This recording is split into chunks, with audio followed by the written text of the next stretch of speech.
Have you ever felt like your body is constantly fighting against you?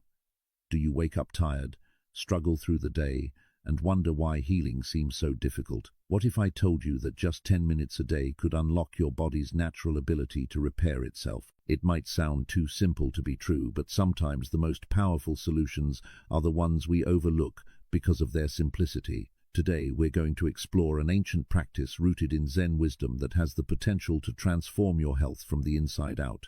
This isn't about expensive treatments, complicated routines, or drastic lifestyle changes. It's about dedicating just 10 minutes of your day to something so profound that your body will begin to heal itself naturally. This journey we're about to take together combines timeless Zen teachings with practical steps you can implement immediately. Think about it. We spend hours scrolling through our phones, rushing from one task to another, and filling every moment with noise and distraction. But what if those 10 minutes you invest in yourself could become the most valuable part of your entire day? What if this small commitment could reduce your stress, improve your sleep, boost your immune system, and help your body function the way it was designed to? The beautiful thing about Zen wisdom is that it doesn't ask you to believe anything blindly. It invites you to experience it for yourself. The practice we'll discuss today has been used for centuries by Zen masters and ordinary people alike to achieve extraordinary health and inner peace. And the best part, you don't need any special equipment, you don't need to travel anywhere, and you don't need to be an expert. You just need to be willing to give yourself these 10 minutes. As we move through this video, I'll share with you a powerful Zen story that illustrates exactly how this practice works and why it's so effective. This story has been passed down through generations, and it contains insights that modern science is only now beginning to validate. We'll break down the exact steps you need to follow, explain what's happening in your body during these 10 minutes, and show you how to make this practice a natural part of your daily routine. But here's what's important. This video contains information that could genuinely change your life, but only if you watch it all the way through. Each piece of wisdom builds upon the last, creating a complete understanding of how your body's natural healing mechanisms work and how to activate them. If you leave early, you'll miss crucial details that make all the difference between trying something once and experiencing real, lasting transformation. We encourage you to stay with us until the very end, because the insights we share in the latter part of this video tie everything together in ways you won't expect. If you find value in what we're sharing today, please show your support by clicking the like button. It helps us reach more people who are searching for natural ways to improve their health and well-being. And don't forget to subscribe to our Wisdom in Real Life channel so you never miss out on content that can help you live a healthier, happier, more balanced life. By subscribing, you're not just getting videos, you're joining a community of people who believe in the power of ancient wisdom to solve modern problems. You're connecting with others who understand that sometimes the best medicine doesn't come from a bottle, but from reconnecting with practices that have sustained humanity for thousands of years. So are you ready to discover what these 10 minutes can do for you? Are you prepared to learn a practice so simple, yet so powerful, that it might just become the cornerstone of your daily routine? Let's begin this journey together, and let me share with you the Zen story that reveals the secret to activating your body's natural healing abilities. Trust me, what you're about to learn could be exactly what you've been searching for. The seeking student. Let me tell you about Yuki, a person just like you and me. Yuki was in her mid-30s, working a demanding job that required long hours in front of a computer screen. Every morning, she woke up with a stiff neck and aching shoulders. Her energy levels were constantly low, and no matter how much coffee she drank, the fatigue never seemed to lift. Headaches had become her unwelcome companion, and sleep, which should have been restorative, left her feeling even more exhausted. Sound familiar? Yuki had tried everything the modern world offered.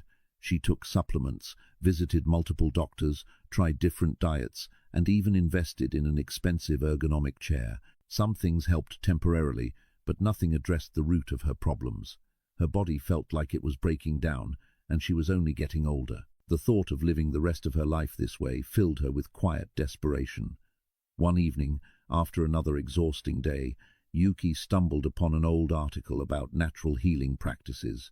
It mentioned a Zen master named Kenji who lived in a small mountain village, someone who had helped countless people restore their health through simple, ancient practices. At first, Yuki was skeptical. She had heard promises before, quick fixes that never delivered. How could something simple succeed where modern medicine and expensive treatments had failed? But desperation has a way of opening closed minds. Yuki decided to make the journey. After all, what did she have to lose? The path to Master Kenji's dwelling was not easy. It required taking time off work, traveling to a remote location, and stepping completely out of her comfort zone. As she climbed the mountain path, her body protested with every step. Her knees ached, her breathing was labored, and she questioned whether this entire trip was foolish. When she finally reached the master's simple dwelling, she was sweating and exhausted. Master Kenji was an elderly man with a serene presence, tending to a small garden.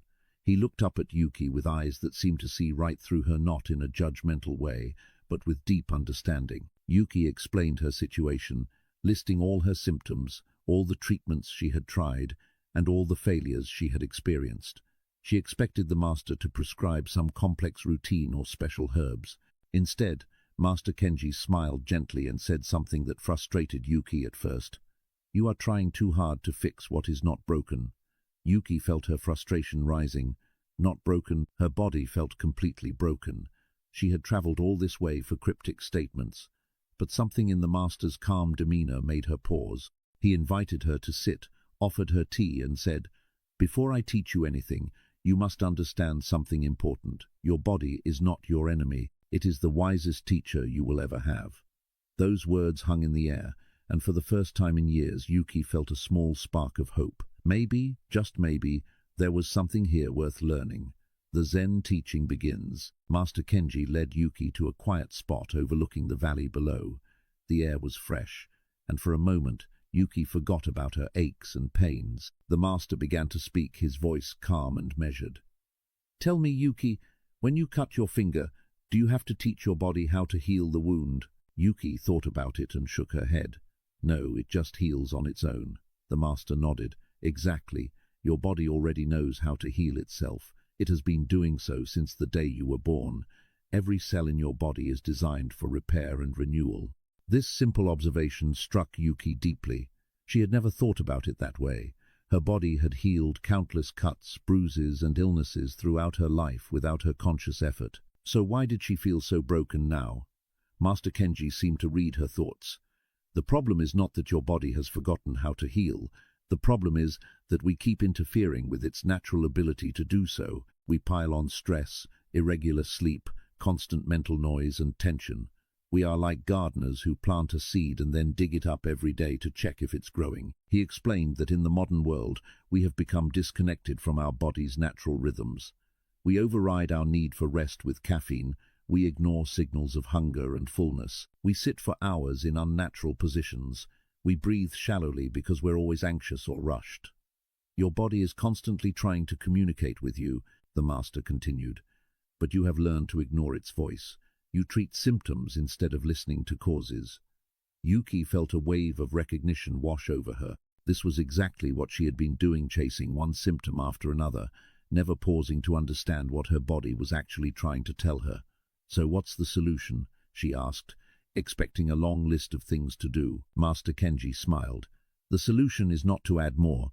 The solution is to remove the obstacles that prevent your body from doing what it naturally does best." He used a beautiful metaphor that Yuki would never forget. Imagine a river flowing naturally. When rocks and debris accumulate, the water cannot flow freely. It becomes stagnant, blocked. Do you fix this by adding more water? No. You remove the obstacles, and the river flows naturally again. Your body is like this river. We don't need to force healing. We need to remove what blocks it. This philosophy was completely different from everything Yuki had learned. Modern life had taught her that more is better, more treatments, more supplements, more interventions, but Master Kenji was suggesting the opposite. Less interference, more trust in the body's innate wisdom.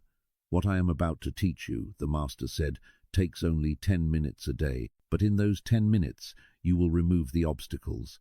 You will allow your body to remember what it has always known how to do." Yuki leaned forward, ready to learn. For the first time in years, she felt genuinely hopeful. The 10-minute practice revealed. Master Kenji stood up and invited Yuki to join him in an open space near his garden. "What I'm about to show you requires nothing but yourself. No equipment, no special clothing, no expense. just you and 10 minutes of honest presence. He gestured for Yuki to stand comfortably, feet shoulder-width apart, in a relaxed position. We begin with the breath, the master said softly. Not special breathing, not forced breathing, just conscious breathing. Place one hand on your chest and one on your belly. Now, simply notice where your breath goes naturally. Yuki did as instructed. She realized her breathing was shallow, barely reaching past her chest. This is how most people breathe in modern life, Master Kenji observed. Shallow, rapid, as if always preparing to run from danger. But your body interprets this as stress, even when there's no real threat. He demonstrated a simple technique, breathing in slowly through the nose for a count of 4, allowing the belly to expand first, then the chest. Hold gently for a count of 2, then exhale slowly through the mouth for a count of 6, feeling the belly draw inward. This is not forced, he emphasized. It's natural. Watch a baby sleep, this is how they breathe. We're simply returning to what your body already knows. For the first 2 minutes of the practice, this conscious breathing would be the only focus. Next, the master continued, we practice body scanning. This is how you reconnect with your body's voice. He explained that while keeping the gentle breathing rhythm, Yuki would mentally scan through her body from head to toe. Start at the crown of your head. Don't judge, don't try to fix anything, simply notice. Is there tension, warmth, coolness, tingling? Move your attention slowly down forehead, eyes, jaw, neck, shoulders.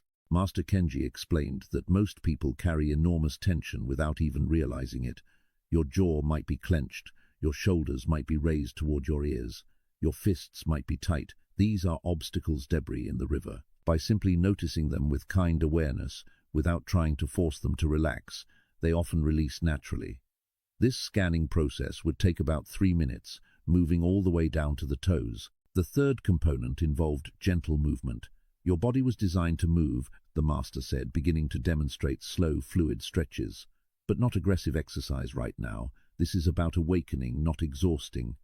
He showed Yuki simple movements, slowly rolling the shoulders backward, gently turning the head from side to side, reaching arms overhead and stretching to each side, doing gentle twists from the waist and rolling through the ankles. Each movement is synchronized with your breath.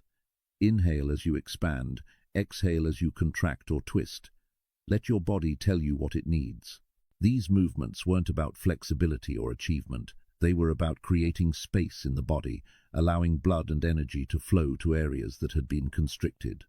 Modern life keeps us frozen in position sitting, hunching over screens, tensing our muscles, Master Kenji explained. 3 minutes of mindful movement helps clear those blockages. He emphasized that if something hurt, you should ease back. This wasn't about pushing through pain, but about gentle exploration.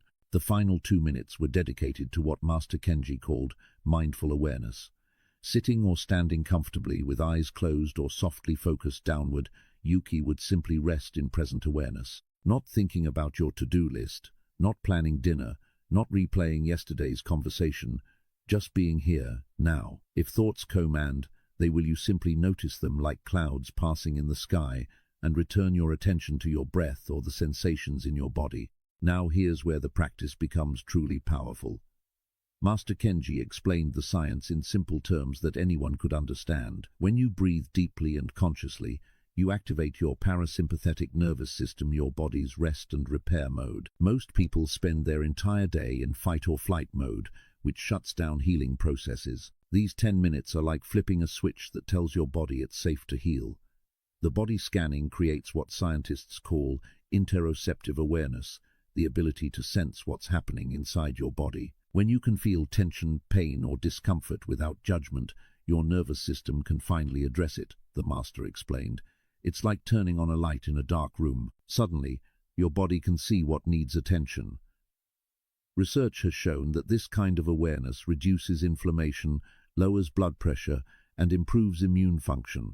The gentle movements stimulate circulation and lymphatic drainage. Your lymphatic system, your body's cleaning system, doesn't have a pump like your heart. It relies on movement. Even gentle stretching helps clear toxins and deliver nutrients to cells, Master Kenji said. Combined with deep breathing, this creates optimal conditions for cellular repair. But Yuki was already feeling resistant. "Master, this seems too simple. I have serious health problems. How can 10 minutes of breathing and stretching fix chronic pain and fatigue?" Her skepticism was written clearly on her face. This was exactly the reaction the master expected. Your mind wants complexity because it believes suffering requires complicated solutions. But tell me, how long did it take for your problems to develop? Months? Years? They developed gradually through thousands of small actions: poor breathing, chronic tension, stress, disconnect from your body. He looked at her kindly. Healing happens the same way, not through one dramatic intervention, but through consistent small actions that remove obstacles. These 10 minutes create a pocket of time where your body remembers its natural state. At first, it's like whispering to someone in a noisy room, hard to hear. But if you whisper consistently, every day, eventually the noise quiets and the message gets through. Master Kenji assured Yuki that she didn't need to believe it would work. Just commit to 10 days. 10 minutes each day for 10 days. Your body will show you the truth better than my words ever could. He suggested practicing first thing in the morning, before the day's demands took over, or in the evening to release accumulated tension. The key was consistency and genuine presence during those 10 minutes, not perfection. Before you continue watching, if you're finding value in this story and want to learn more practices like this that can transform your health naturally, subscribe to our channel. We share wisdom that actually works for real life, not just theory. The first week, struggle, doubt. Yuki returned home with Master Kenji's instructions written down, though the practice was simple enough to remember. She decided to start the very next morning. She set her alarm 10 minutes earlier than usual, rolled out of bed, and stood in her living room feeling slightly ridiculous. The silence of the early morning felt uncomfortable. Her mind immediately began offering excuses. You could use these 10 minutes to check emails. You have so much to do today. This is a waste of time. But she had made a commitment. Day 1 began. As Yuki started the conscious breathing, she was shocked by how difficult it was to simply breathe slowly and notice her breath. Her mind wandered constantly to her work presentation, to an argument she'd had last week, to what she needed to buy at the grocery store. Every few seconds, she'd realized she'd forgotten to pay attention to her breathing entirely. The body scan was even harder. When she tried to notice sensations in her neck and shoulders, all she felt was intense discomfort and an overwhelming urge to move, to do something, to fix it. The gentle movements felt awkward and unnatural. Her body was so stiff that even simple stretches revealed how disconnected she'd become from her physical self. And those final 2 minutes of mindful awareness, they felt like an eternity. Her legs wanted to move, her fingers wanted to fidget, and her mind raced like a wild horse. When the 10 minutes finally ended, Yuki felt frustrated and disappointed. This wasn't peaceful or healing, it was just uncomfortable. Day 2 wasn't much better. Yuki almost talked herself out of practicing altogether. Her body ached from yesterday's movements, not injury, but the soreness that comes from using muscles that have been dormant. Her mind rebelled even more strongly. Psychologists call this monkey mind, the restless, unsettled quality of consciousness that jumps from thought to thought like a monkey swinging between trees. Yuki's monkey mind was particularly loud. "See, this isn't working. You feel worse, not better. Master Kenji doesn't understand modern health problems. This is ancient nonsense." But something small kept her going, maybe stubbornness, maybe that tiny spark of hope from the mountain. She practiced again, and this time she noticed something interesting. For just a few seconds during the body scan, when she focused on her hands, she actually felt warmth and tingling. It was brief and subtle, but it was real. It was the first time in months she'd felt any sensation in her body that wasn't pain or discomfort. Day 3 brought a new challenge, temptation to modify the practice. Yuki's mind suggested making it more complicated. Maybe she should add more movements, extend it to 20 minutes, look up additional techniques online. This, Master Kenji had warned her about. The mind doesn't trust simplicity. It will try to convince you that you need to do more. Resist this. Trust the practice exactly as given. So Yuki stuck with the simple 10 minutes, even though her mind kept insisting she should be doing more. By day 4, something unexpected happened. Yuki woke up naturally a few minutes before her alarm. Her body, anticipating the practice, and during the conscious breathing, she managed to stay focused for nearly a full minute without her mind wandering. It doesn't sound like much, but compared to the chaos of the first 3 days, it felt like a victory. She also noticed that after the practice, her usual morning neck pain was slightly less intense. She almost dismissed it as coincidence, but decided to simply observe without judgment, as the master had taught. Days 5 and 6 were a roller coaster. One morning the practice felt easier and almost pleasant. The next morning it felt like climbing a mountain again. Yuki learned something important. Progress isn't linear. Some days would feel like breakthroughs, others like setbacks. The key was showing up regardless of how it felt. She remembered Master Kenji's words. You're not trying to feel a certain way. You're simply creating the conditions for healing, whether you feel it happening or not. By day 7, Yuki noticed something remarkable during her workday. She was sitting at her computer, deeply focused, when she suddenly became aware that her shoulders were tensed up near her ears. In the past, she would have remained unconscious of this until it became painful. But now, thanks to the daily body scanning practice, she noticed it early. Without forcing anything, she took a few conscious breaths, and her shoulders naturally released. This was the body scanning working in real life, not just during the practice. She also noticed she was sleeping slightly better. Not dramatically. She wasn't suddenly sleeping through the night, but she was falling asleep a bit faster and waking up feeling marginally more rested. Her digestion, which had been problematic for years, seemed a tiny bit more regular. These weren't miraculous transformations, but they were real changes, subtle shifts that indicated something was working beneath the surface. Still, doubt crept in. A colleague at work recommended a new supplement that promised energy and vitality. Yuki was tempted. 10 minutes of breathing seemed so passive compared to taking action with a product that guaranteed results. But she remembered the river metaphor: remove obstacles rather than add more. She decided to complete the 10 days before making any other changes. She wanted to give this simple practice a fair chance. If you're watching from anywhere in the world, and you've ever struggled with giving simple practices a real chance, comment below and let us know where you're watching from. Sometimes knowing we're not alone in this struggle makes all the difference. As the first week closed, Yuki felt cautiously optimistic. She wasn't healed, but something was shifting. Her body felt slightly more like a friend and less like an enemy. And that, Master Kenji had said, was where all true healing begins. The transformation begins. As Yuki entered her second week of practice, something fundamental began to shift. It wasn't dramatic or sudden, but it was undeniable. On day 9, she woke up naturally before her alarm and realized something remarkable: she had slept through the entire night for the first time in over a year. No waking at 3 a.m. with racing thoughts, no tossing and turning, just deep, restorative sleep. She lay there for a moment, almost afraid to move, wondering if this was just a fluke. But it wasn't. Over the next few days, her sleep continued to improve. She was falling asleep within minutes of lying down instead of the usual hour of mental churning. She was dreaming again, vivid, memorable dreams that indicated she was reaching deeper sleep stages. And most importantly, she was waking up feeling actually rested, not just less exhausted. Her body was finally getting the repair time it desperately needed. The chronic tension in her neck and shoulders, her constant companions for years, began to ease. It wasn't that the pain disappeared overnight, but its intensity decreased noticeably. More significantly, Yuki developed an awareness of when tension was building. During her workday, she'd catch herself hunching forward or clenching her jaw, and she could consciously release it before it became painful. The 10-minute morning practice was training her body to recognize and respond to stress signals throughout the entire day. By week 3, Yuki noticed her mind felt different. The constant mental fog that had made even simple decisions feel overwhelming was lifting.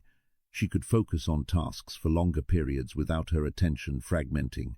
Conversations with colleagues were easier because she could actually listen, instead of having her mind race ahead to the next thing. It was as if someone had cleaned a dirty window. The world looked clearer, sharper, more vivid. Her energy levels, which had been flat and depleted for so long, began to show variation again, actual peaks and valleys instead of just constant exhaustion. She had energy in the mornings that lasted past her first cup of coffee. The afternoon crash that usually hit around 3 p.m. was less severe. She found herself wanting to take walks after dinner instead of collapsing on the couch. Her body was remembering what vitality felt like. What fascinated Yuki most was how the practice itself had evolved. Those 10 minutes that initially felt like torture now felt essential, even sacred. Her body actually craved this daily check-in. The breathing that once seemed awkward now felt natural and grounding. The body scan revealed sensations she'd never noticed before, not just tension, but also warmth, tingling, aliveness. The gentle movements felt intuitive, as if her body was guiding her to exactly what it needed each day. She began to understand what Master Kenji meant about removing obstacles. She wasn't adding anything to her life except 10 minutes of presence. She wasn't taking new supplements or following complicated protocols. She was simply creating space for her body to do what it naturally knew how to do. And in that space, healing was happening organically, automatically, intelligently. Yuki's curiosity deepened. She wanted to understand why something so simple was producing real results. She started paying attention to other areas of her life. She noticed that her digestion had normalized, no more constant bloating or discomfort. Her skin looked clearer and more vibrant. Even her mood had stabilized. She wasn't experiencing the extreme highs and lows that had characterized her emotional state for years. Everything seemed to be improving simultaneously, as if the practice was addressing something fundamental that affected all systems of her body. One evening during week 3, Yuki sat down and made a list of changes she'd noticed. Better sleep, less pain, clearer thinking, more energy, improved digestion, stable mood, better stress management, more body awareness. Looking at the list, she felt tears well up. These weren't minor improvements, these were life-changing shifts. And all from 10 minutes a day of simply being present with her own body. She thought about all the money she'd spent on treatments, all the hours searching for solutions, all the frustration and hopelessness. The answer had been so simple, so accessible, so free. It was humbling and empowering at the same time. Yuki felt a deep desire to return to the mountain and thank Master Kenji, but more than that, she wanted to understand the mechanism. How was this actually working? What was happening in her body during those 10 minutes that created such profound ripple effects throughout her entire system? Scientific explanation interlude. To understand why Yuki's 10-minute practice produced such remarkable results, we need to look at what was actually happening in her body at a physiological level. Modern science has now validated what Zen masters have known for centuries: the body possesses extraordinary self-healing capabilities when given the right conditions. Let's start with the breath. When Yuki practiced conscious deep breathing, she was doing something powerful, activating her parasympathetic nervous system. Your nervous system has two modes. The sympathetic nervous system is your fight-or-flight response. It's designed for emergencies, releasing stress hormones like cortisol and adrenaline, increasing heart rate, tensing muscles, and shutting down non-essential functions like digestion and cellular repair. The parasympathetic nervous system is your rest and digest mode. It lowers heart rate, relaxes muscles, improves digestion, and most importantly, activates healing and repair processes. Here's the problem. Most people in modern life spend nearly all their time in sympathetic mode. Constant stress, rushing, screens, deadlines, worries, all of these keep your body in emergency mode, even when there's no real danger. Your body can't heal effectively in this state because it's too busy preparing to run from the perceived threat. The conscious breathing practice essentially tells your body, it's safe now, you can switch to repair mode. Within just a few minutes of deep, diaphragmatic breathing, your parasympathetic system activates and healing processes begin. But there's more happening with the breath. Deep breathing dramatically improves cellular oxygenation. Your cells require oxygen to produce energy and perform their functions. When you breathe shallow yas, most people your cells receive less oxygen than they need. They become sluggish and inefficient. Deep breathing floods your system with oxygen, improving energy production at the cellular level. This is why Yuki noticed increased energy and mental clarity. Her brain and body were literally getting more fuel. The reduction in stress hormones is crucial for healing. Chronically elevated cortisol, which happens when you're constantly in fight or flight mode, suppresses your immune system, increases inflammation, disrupts sleep, impairs digestion, and interferes with tissue repair. By spending just 10 minutes daily in deep relaxation, Yuki was giving her cortisol levels a chance to drop. Over time, This recalibrates your entire stress response system, making you more resilient and less reactive. Now let's talk about the body scan and mindful awareness. When you bring conscious attention to different parts of your body without judgment, you're enhancing what scientists call the mind-body connection. Your brain and body communicate constantly through the nervous system, but much of this communication happens outside conscious awareness. By bringing attention to body sensations, you're essentially strengthening this communication pathway. Your brain gets better information about what's happening in your body, and your body becomes more responsive to signals from your brain. Research has shown that this kind of mindful body awareness reduces inflammation markers in the blood, lowers blood pressure, and improves immune function. It's not mystical, it's measurable. When you notice tension and simply observe it with kindness rather than fighting it, your nervous system can finally release it.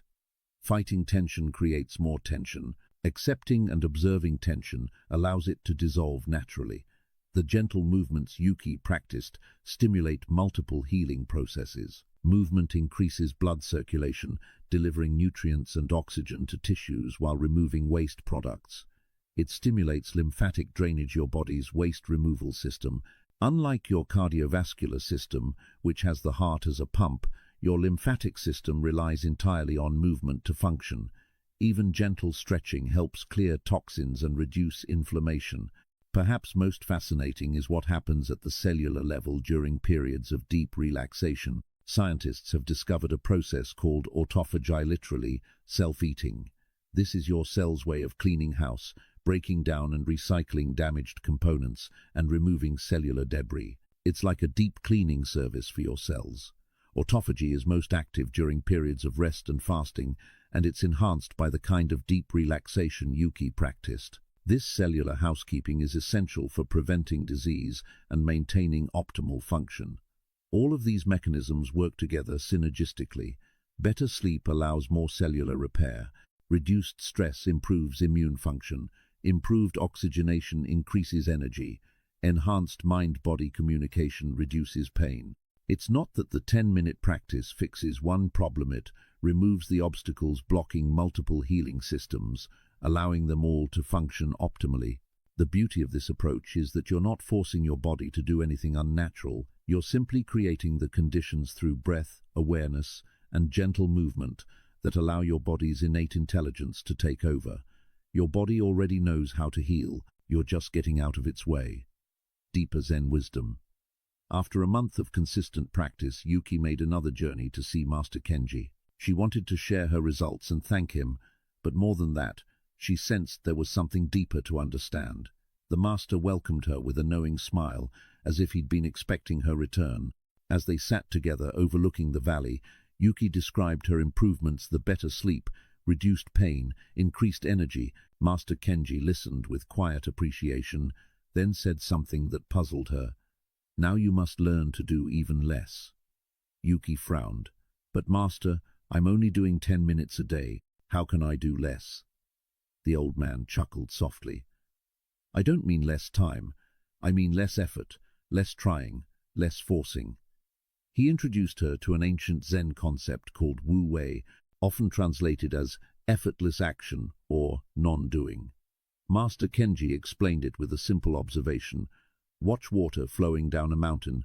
Does it struggle? Does it force its way? No. It follows the path of least resistance, yet it's powerful enough to shape stone over time. This is Wu Wei action without struggle, power without force. "You've been practicing for a month," the master continued, "and I can see you're still trying very hard during those 10 minutes. You're trying to breathe perfectly, trying to relax, trying to feel certain things, trying to achieve healing. This trying itself is an obstacle."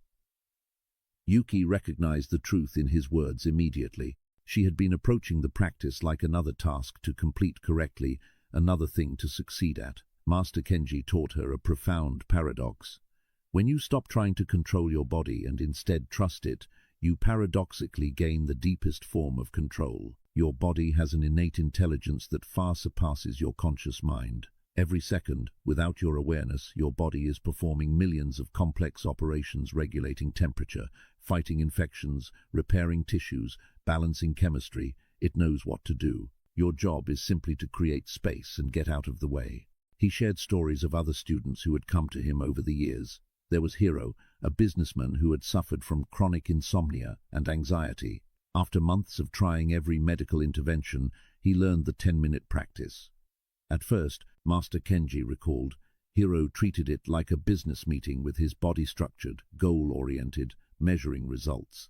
Only when he learned to simply be present, without agenda, did his healing deepen. Hiro's insomnia resolved, but more importantly, his entire approach to life transformed. He became calmer, more present with his family, more creative in his work. Then there was Ayumi, a young woman with severe digestive issues that doctors couldn't explain. She spent years fighting her body, angry at it for betraying her, the master said. Through this practice, she learned to listen instead of fight. Her body was trying to tell her something, that she was holding enormous emotional stress in her gut.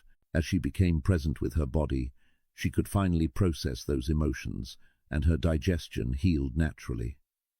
Master Kenji emphasized that the practice's effects rippled far beyond physical health. When you learn to be truly present with your body for 10 minutes each day, you're training a skill that transforms everything. You become more present in conversations, more aware in relationships, more effective in your work, more appreciative of simple moments. Students reported improvements they hadn't even been seeking: better relationships, increased creativity, greater life satisfaction, a sense of peace they'd never experienced before. This is because, the master explained, health is not separate from how you live. Your body and life are one continuous flow. When you heal the relationship with your body, you heal your relationship with life itself. He described how students became more intuitive about what their body needed, not just during the practice, but throughout the day. They naturally chose foods that nourished them.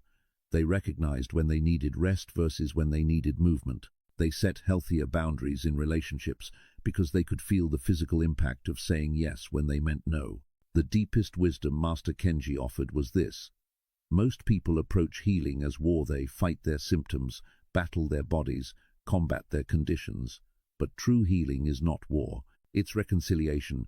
It's coming home to yourself. These 10 minutes each day are not about fixing what's broken. They're about remembering what was never broken: your body's fundamental wholeness and wisdom. Yuki felt something shift in her understanding. She had been measuring her progress, tracking improvements, still approaching healing as a goal to achieve. Master Kenji was inviting her to something deeper: trust. Trust that her body knew what it was doing. Trust that by simply showing up with presence and without force, healing would unfold naturally, in its own time, in its own way. Share this video with anyone in your life who's struggling with health issues and looking for something natural that actually works. Sometimes the simplest wisdom is what people need most. Obstacles, how to overcome them. As Yuki's transformation became more visible, friends and family began asking her what she was doing differently. She shared the practice with several people, but within weeks most had stopped. This troubled her, so she returned to Master Kenji one final time to ask, why do so many people quit something that works so well? What stops them? The master nodded, unsurprised. I have heard every excuse imaginable over the years. Let me share the most common obstacles and how to overcome them, so you can help others as you've been helped. The first and most frequent excuse: I don't have 10 minutes. Master Kenji smiled at this one. Everyone has 10 minutes. They spend 30 minutes scrolling through their phones, an hour watching television, countless minutes worrying about things they cannot change. The truth is not that they don't have time, it's that they haven't made it a priority. He taught Yuki to respond with compassion but honesty. You don't find time for what matters, you make time. If your health is not worth 10 minutes, what is it worth? The master suggested practical solutions. Wake up 10 minutes earlier. Practice before your shower. Do it during your lunch break. Practice before bed. The time of day matters less than the consistency. He also reminded students that 10 minutes of presence could actually save hours of distraction and inefficiency throughout the day. A calm, focused mind works far more effectively than an anxious, scattered one. Those 10 minutes are an investment, not an expense. The second common obstacle: nothing is happening. I've been doing this for 3 days and I don't feel different. Master Kenji sighed at this one. Modern life has conditioned people to expect instant results. They want healing delivered like fast food, quick and convenient. But your health problems didn't develop in 3 days. They accumulated over months or years of habits. Healing requires patience. He offered this perspective. Some changes are obvious and immediate, like feeling calmer after your practice, but the deepest healing happens beneath your awareness: cellular repair, nervous system recalibration, hormonal rebalancing. These take time to manifest as noticeable changes. Trust the process even when you can't see results yet. A seed planted in soil looks like nothing is happening, but underground roots are growing. Master Kenji advised students to keep a simple journal, noting just 1 or 2 things each day: sleep quality, energy level, pain intensity, mood. Over weeks, patterns emerge that you might miss day by day. Progress is often invisible until you look back and realize how far you've come. The third major obstacle: I can't quiet my mind. My thoughts won't stop. I'm terrible at this. This one made Master Kenji laugh gently. Everyone says this. They think meditation means having no thoughts, like turning off a switch in their brain. This is a misunderstanding that stops many people. He explained that the practice is not about stopping thoughts. That's impossible, and not even the goal. Thoughts are like weather, the master said. Sometimes sunny, sometimes stormy. You don't stop the weather, you observe it passing through. During your 10 minutes, thoughts will come. This is normal. This is human. You haven't failed when thoughts arise. You simply notice them. There's a thought about work, and gently return your attention to your breath or body. This returning is the practice. You might return 100 times in 10 minutes. That's 100 repetitions of training your attention. That's excellent practice, not failure. For people who felt they absolutely couldn't sit still or focus, Master Kenji suggested starting even smaller. Practice just 2 minutes if 10 feels impossible, or practice while walking slowly. The key is establishing the habit of presence, even briefly. As your nervous system calms over time, longer practice becomes natural, even enjoyable. Another obstacle he mentioned: people who started the practice, felt better, then stopped because they thought they were fixed. Healing is not a destination you arrive at and then abandon the path that brought you there. This practice is not medicine you take until symptoms disappear. It's a way of living, a daily return to yourself, a daily clearing of obstacles. When you stop, obstacles accumulate again. Master Kenji's final advice for sustainability was simple. Attach the practice to something you already do every day. Before your morning coffee, after brushing your teeth, before bed. Link it to an existing habit so it becomes automatic. And be gentle with yourself. If you miss a day, simply begin again the next day. No guilt, no judgment, just return. As you return your attention to the breath, gently, patiently, with kindness. He looked at Yuki warmly. The practice itself teaches you how to overcome obstacles through patience, consistency, and self-compassion. These same qualities transform not just your health, but your entire life. The 1-month milestone. 30 days after beginning the practice, Yuki sat quietly in her living room and took inventory of her transformation. The changes were so profound that she hardly recognized herself compared to the exhausted, pain-ridden person she'd been just 1 month earlier. Physically, the differences were remarkable. Her chronic neck and shoulder pain had reduced by about 70%. The morning stiffness that used to require 30 minutes and multiple stretches to work through now resolved within minutes. Her energy levels had stabilized at a place she hadn't experienced in years. She woke up refreshed, maintained focus throughout the day, and still had vitality in the evenings. Her digestion, which had been unpredictable and uncomfortable, now functioned smoothly and regularly. Even her posture had changed. She naturally stood straighter, breathed deeper, moved with more ease. But the emotional and mental shifts were perhaps even more significant than the physical ones. The constant anxiety that had hummed beneath every moment of her day had quieted to a manageable whisper. She no longer felt at war with her body, no longer experienced it as something betraying her or breaking down. Instead, she felt a growing sense of partnership, even friendship, with her physical self. Her body was no longer the enemy, it was her wisest teacher. Her perspective on health had completely transformed. She used to think of health as the absence of symptoms, something you achieved through interventions and treatments. Now she understood health as a dynamic process, something you cultivate through daily attention and presence. She realized that all those years of chasing fixes and solutions She'd been looking in the wrong direction, outward instead of inward. The answer wasn't in some supplement or treatment plan. It was in learning to listen. This realization brought waves of gratitude. Gratitude for Master Kenji's patient teaching. Gratitude for her body's incredible resilience and willingness to heal despite years of neglect and stress. Gratitude for the simplicity of the practice, which made it accessible and sustainable. She felt grateful even for the suffering that had brought her to this point, because without it, she might never have discovered this path. Sitting there on day 30, Yuki made a quiet commitment to herself. This wasn't a temporary fix or a month-long experiment. This was how she would live now 10 minutes every single day for the rest of her life. Not because she had to, but because she wanted to. Those 10 minutes had become the most important part of her day, the foundation upon which everything else was built. They were her daily return to herself, her reconnection with the wisdom already living in her body. She understood now what Master Kenji meant when he said healing is not a destination. It's an ongoing practice of presence, attention, and trust. Some days would be easier than others. Some days she'd feel amazing, other days less so. But regardless of how she felt, she would show up for those 10 minutes. She would breathe consciously, scan her body with kindness, move with gentle awareness, and rest in presence. This was no longer something she did to get healthy.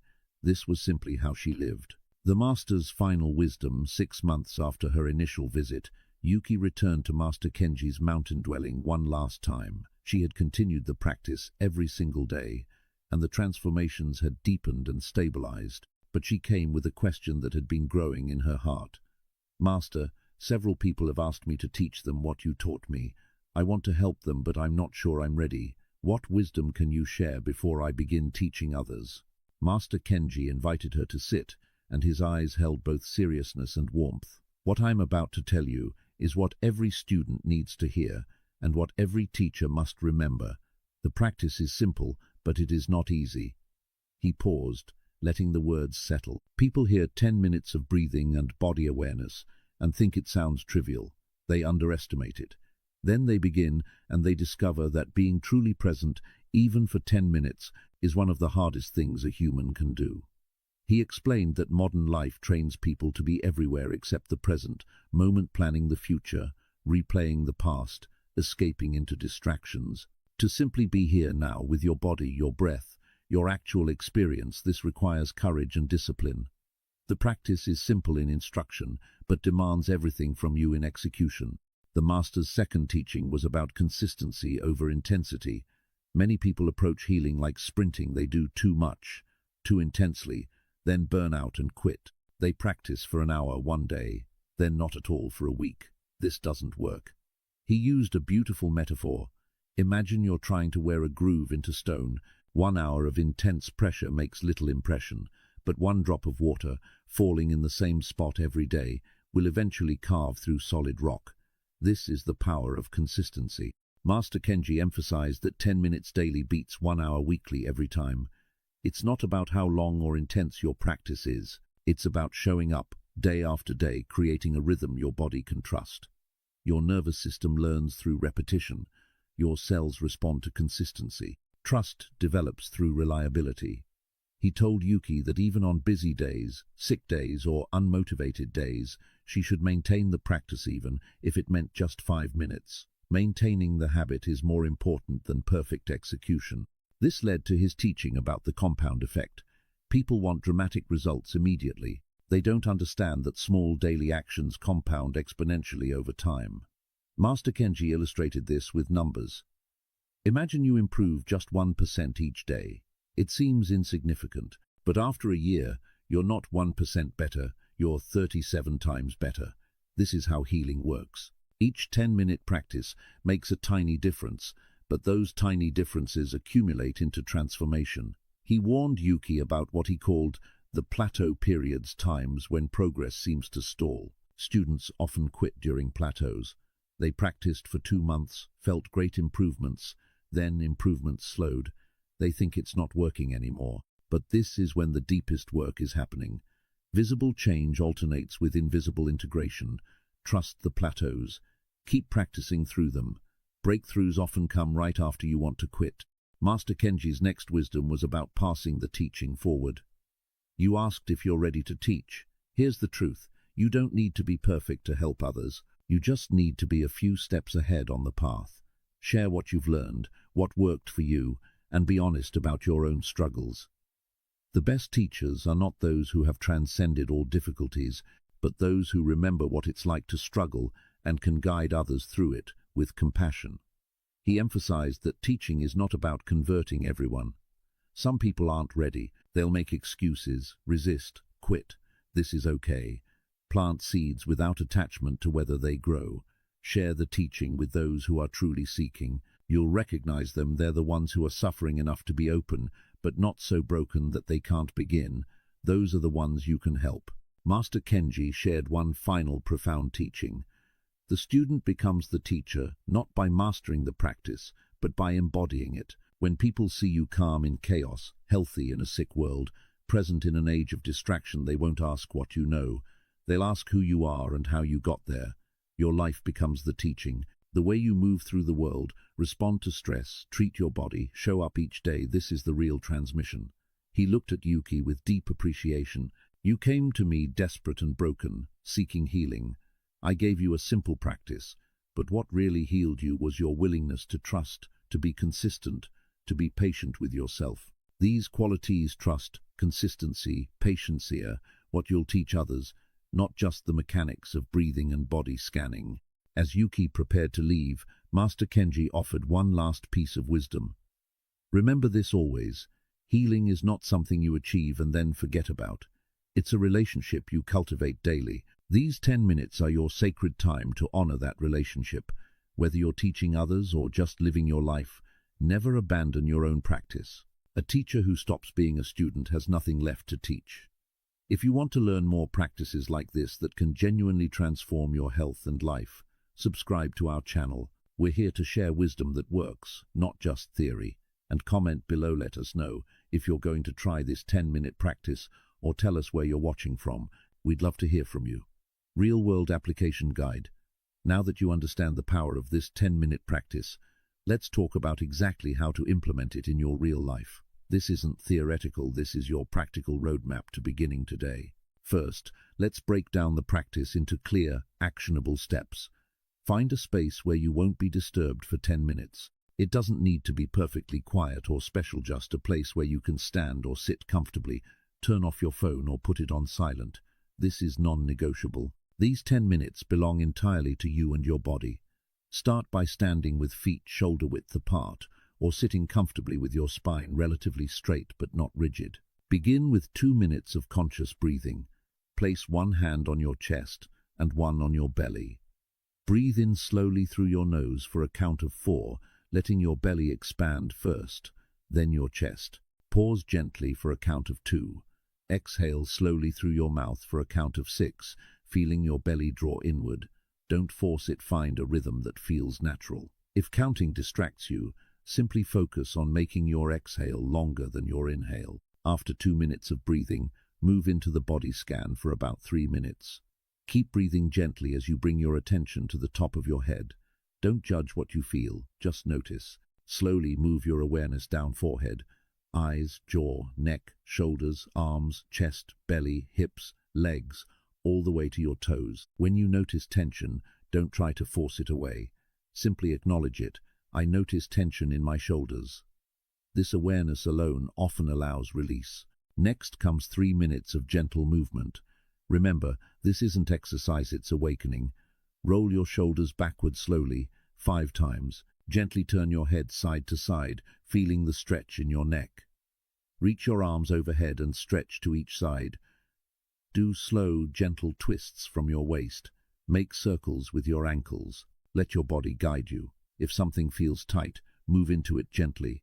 If something hurts, ease back. Synchronize each movement with your breath. Expand on the inhale, contract or twist on the exhale. Finally, spend the last 2 minutes in mindful awareness. You can sit or stand, with eyes closed or softly focused downward. Simply rest in the present moment. Notice your breath. Notice sensations in your body. When thoughts command, they absolutely will, don't fight them. Just observe them like clouds passing and gently return your attention to your breath or body. This returning is the practice. Do it 100 times if needed. Creating the right environment matters more than you might think. Choose a spot that feels calm to you. Some people practice near a window with natural light. Others prefer a corner of their bedroom. The key is consistency. Using the same space helps build the habit because your body begins to associate that location with the practice. Keep the area clean and uncluttered. You might light a candle or open a window for fresh air, but avoid making it complicated. Simple is best. Timing is crucial for sustainability. Most people find morning practice most effective. It sets the tone for the entire day and is easier to maintain because the day's demands haven't taken over yet. Practice before your shower, before breakfast, or right after waking. However, if mornings are impossible, evening works too. Some people practice before bed and find it improves sleep quality. The worst time is usually mid-afternoon when energy dips and interruptions are most likely. Experiment for a week to find what works, then stick with it. Same time, same place every day. Tracking progress is helpful, but don't become obsessed with it. Keep a simple one-line journal, date, and maybe rate your sleep, energy and pain on a scale of 1 to 10. That's it. Review it weekly, not daily. You're looking for trends over weeks, not day-to-day fluctuations. Some people take a photo on day 1 and day 30 not for social media, but as a private record. You'd be surprised how much your face, posture, and energy change when you're truly healing. Building the habit effectively requires understanding how habits form. Research shows it takes about 66 days for a behavior to become automatic. Use what experts call habit stacking. Attach your new practice to something you already do daily. After I brush my teeth, I practice for 10 minutes. Before I make coffee, I practice for 10 minutes. This linking creates a mental trigger. Also, prepare the night before. Lay out comfortable clothes. Clear your practice space. Remove obstacles to starting. Here's what to realistically expect week by week. Week 1. It will feel awkward and difficult. Your mind will rebel. Your body might feel stiff. This is normal. You're breaking old patterns. Push through. Week 2.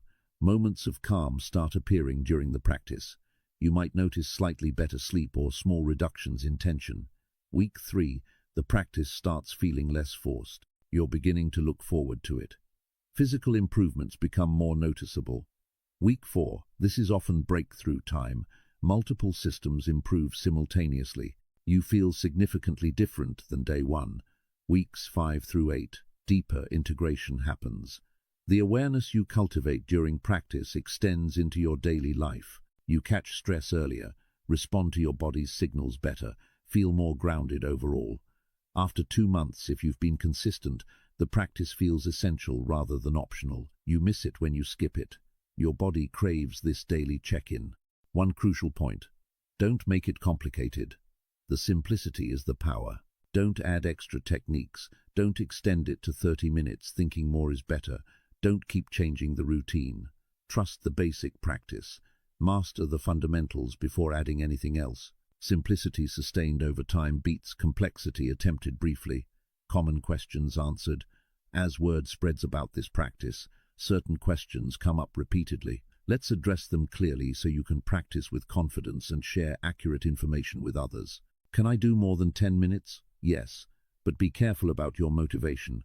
If you're doing more because you genuinely enjoy the practice and have time, that's fine. But if you're doing more because you think it will speed up healing, or because 10 minutes isn't enough, you're missing the point. More isn't better. Consistency is better.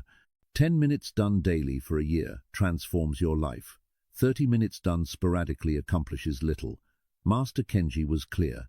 The magic isn't in duration, it's in regularity. That said, once the practice is deeply established as a habit, say, after 3 months of consistent daily practice, extending to 15 or 20 minutes can deepen the benefits. But start with 10 and stay with 10 until it feels completely natural. What if I miss a day? Life happens. You'll get sick, travel, face emergencies, or simply forget. This is normal and human. The key is how you respond. Don't spiral into guilt or self-criticism. Don't tell yourself you've failed and give up entirely. Simply begin again the next day. One missed day doesn't erase weeks of practice. Your body doesn't forget everything you've learned. However, Be honest with yourself about the difference between occasionally missing a day due to genuine circumstances and regularly skipping days due to lack of commitment. If you find yourself missing 2 or 3 days per week, you haven't actually established the habit yet. Recommit. Maybe set an alarm. Maybe practice at a different time. Find what works and protect those 10 minutes. Can children do this practice? Absolutely. And often they respond even better than adults because they haven't accumulated as many years of disconnection from their bodies. However, modify it for their age and attention span. Young children, ages 5 to 10, might do better with 5 minutes instead of 10, and the language needs to be simpler and more playful. Let's breathe like we're blowing up a big balloon in our belly. Let's notice how our body feels. Is your tummy tight or soft? Are your shoulders up by your ears or down and relaxed? Teenagers can do the full practice, but often resist anything that seems meditation-like. Frame it as athletic recovery, stress management for school, or a tool for better sleep, whatever resonates with them. Teaching children this practice is one of the greatest gifts you can give them. They're learning to be present with their bodies before accumulating decades of tension and disconnection. Is this religious or spiritual? This is important to clarify. The practice comes from Zen tradition, which has spiritual roots. However, the practice itself is not religious. You don't need to believe in anything. You don't need to adopt any spiritual views. You're simply working with your breath, body awareness, and gentle movement, completely secular activities. The benefits come from physiology, not faith. Your nervous system doesn't care whether you're Buddhist, Christian, Muslim, atheist, or anything else. It responds to the practice regardless. That said, some people do find the practice deepens their existing spiritual life, whatever that looks like for them. Others experience it as purely physical and mental health maintenance. Both approaches are valid. What about scientific backing? We covered some of this earlier, but let's be clear. Thousands of peer-reviewed studies support the components of this practice. Research on diaphragmatic breathing shows measurable improvements in stress hormones, blood pressure, and heart rate variability. Studies on body scan meditation demonstrate reduced inflammation markers and improved immune function. Research on gentle movement confirms benefits for circulation, lymphatic drainage, and pain reduction. The parasympathetic nervous system activation we discussed is established neuroscience. You can find this research in respected journals. It's not pseudoscience or wishful thinking. However, no specific study has tested this exact 10-minute combination. What we know is that each component is scientifically validated, and combining them logically enhances their individual effects. Can I combine this with medical treatment? Not only can you should. This practice is not a replacement for necessary medical care. If you have a serious health condition, continue working with your doctors. Take prescribed medications. Follow medical advice. This practice is complementary, meaning it works alongside medical treatment, often enhancing its effectiveness. Many doctors now recommend mindfulness and breathing practices to their patients because the evidence is so strong. Some things the practice can help with: managing side effects of medication, reducing stress that interferes with healing, improving sleep quality which supports recovery, and enhancing your body's overall resilience. What it cannot do: cure serious diseases on its own, replace necessary surgery or medication, or substitute for professional medical diagnosis. Be smart. Use this practice as part of a comprehensive approach to your health, not as your only approach. The beauty of this practice is its simplicity and safety. Unlike many interventions, it has no negative side effects when done as instructed. The worst that can happen is nothing happens, and even that's unlikely if you practice consistently with presence and patience. So here we are, at the end of Yuki's story and the beginning of yours. You've learned about the practice, understood the science, heard the wisdom, and seen the transformation that's possible. Now comes the most important moment, the decision to actually begin. I want to challenge you right now, today, to commit to 30 days. Not someday when life gets less busy. Not next Monday when you'll be more motivated. Today, right after you finish watching this video, give yourself 10 minutes. Just 10 minutes to start the journey that could change everything. And here's the beautiful part: you don't need anything to begin. You don't need to buy equipment, sign up for a program, or wait for the perfect circumstances. You already have everything required: a body, breath, and 10 minutes. That's it. You can start in your living room, your bedroom, even your office if you have privacy. No excuses, no barriers, just you and your willingness to try. If you want, practice along with this video right now. Pause here, stand up, and follow the steps we've outlined. 2 minutes of conscious breathing, 3 minutes of body scanning, 3 minutes of gentle movement, 2 minutes of mindful awareness. Start your healing journey this very moment. We'll wait. Your future self will thank you for beginning today instead of waiting. Remember, you're not alone in this journey. Thousands of people around the world are discovering the power of this simple practice. Some of them are watching this video right now, just like you. Some are already practicing and experiencing transformations. You're joining a community of people who believe in the body's natural healing abilities and are willing to invest 10 minutes daily to unlock them. I believe in you.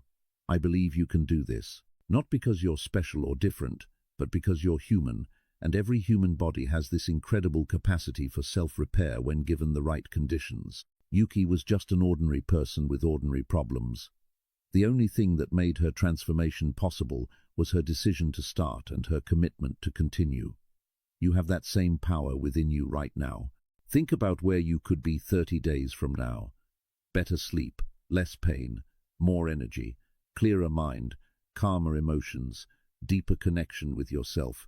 This isn't fantasy, this is what happens when you consistently remove the obstacles blocking your body's natural healing. 10 minutes a day. That's all it takes. That's the investment required for a completely different life. Let's quickly recap the key takeaways. Your body already knows how to heal itself, you just need to remove the obstacles. 10 minutes daily of conscious breathing, body scanning, gentle movement, and mindful awareness creates the conditions for natural healing. Consistency matters more than intensity. Simple doesn't mean ineffective. Trust the process, be patient with yourself, and show up every single day. This 10-minute commitment is not a burden, it's a gift you give yourself. It's your daily return to yourself, your reconnection with the wisdom living in your body. Protect these 10 minutes like you'd protect anything precious, because they are. They're the foundation of your health, peace, and vitality. If this video has given you value, please hit that like button. It helps us reach more people who need this message. Subscribe to Wisdom in Real Life so you never miss content that can genuinely transform your health and happiness. And please, share this video with anyone you know who's struggling with health issues, stress, pain, or exhaustion. Sometimes the simplest wisdom is exactly what someone needs to hear. Drop a comment below and let us know, are you going to take the 30-day challenge? Where are you watching from? What health issue are you hoping to improve? We read every comment and we're cheering you on. Your story matters. Your healing matters. We have more videos exploring ancient wisdom for modern health, practical practices you can use immediately, and stories that inspire real transformation. Check out our channel for more content that bridges timeless wisdom with today's challenges. Thank you for being here. Thank you for being open to a different approach. Thank you for trusting that something simple could be powerful. Your willingness to try is the first step toward healing. Now go practice. Your body is waiting to show you what it can do. 10 minutes. Starting today. You've got this.